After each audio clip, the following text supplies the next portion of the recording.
गेल्या 12 वर्षात देशात हजारो सरकारी शाळा बंद, इन्फ्रास्ट्रक्चरचा अभाव, CJPचा दावा. पण खरा प्रश्न इन्फ्रास्ट्रक्चरचा अभाव की घटती पटसंख्या?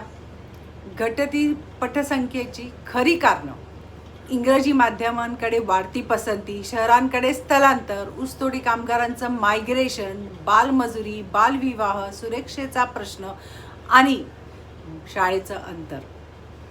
UDIACचा रिपोर्ट मी लावलेला आहे सुरुवातीलाच. देशात पिण्याचे पाणी 99%, वीज 93%, मुलांचे शौचालय 92.5 आणि मुलींची 95.6. महाराष्ट्रात पिण्याचे पाणी 100%, वीज 97%, मुलांची शौचालय 95.6% आणि मुलींची 98%. त्रुटी आहे हे मला मान्य आहे, तरीही हेच कारण शाळा बंद होण्यामागचं असू शकत नाही. शालेय स्तरावर आपण मोफत शिक्षण, आहार, गणवेश, पुस्तके आणि ट्रान्सपोर्टेशन, त्याचबरोबर उच्च शिक्षणात 8 लाखांच्या आत उत्पन्न असणाऱ्या मुलींना इंजिनिअरिंग आणि मेडिकल कॉलेजमध्ये 100% मोफत शिक्षण देतोय. पुढे जाऊन IT राईट टू एज्युकेशन अंतर्गत चांगल्या खाजगी शाळांमध्ये 25% जागा राखीव आहेत.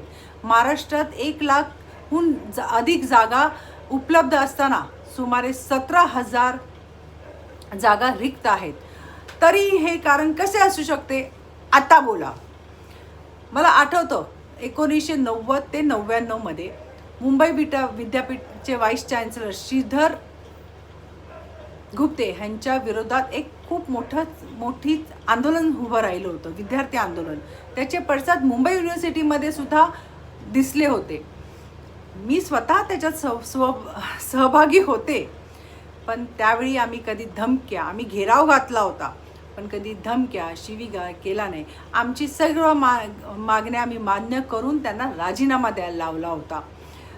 भारताने विद्यार्थी चळवळ पहिल्यांदाच बघितलेत असं नाही.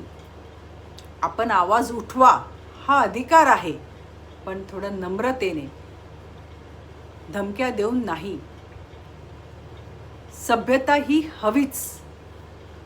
असं नको काम शून्य आणि प्रसिद्धी धन्य. आधी काम करा, मगच पब्लिसिटी करा. तुम्ही उद्या देशाचे भवितव्य आहात हे विसरू नका आणि आपल्याला देश पुढे न्यायचं आहे हेही विसरू नका. धन्यवाद. जय हिंद, जय महाराष्ट्र.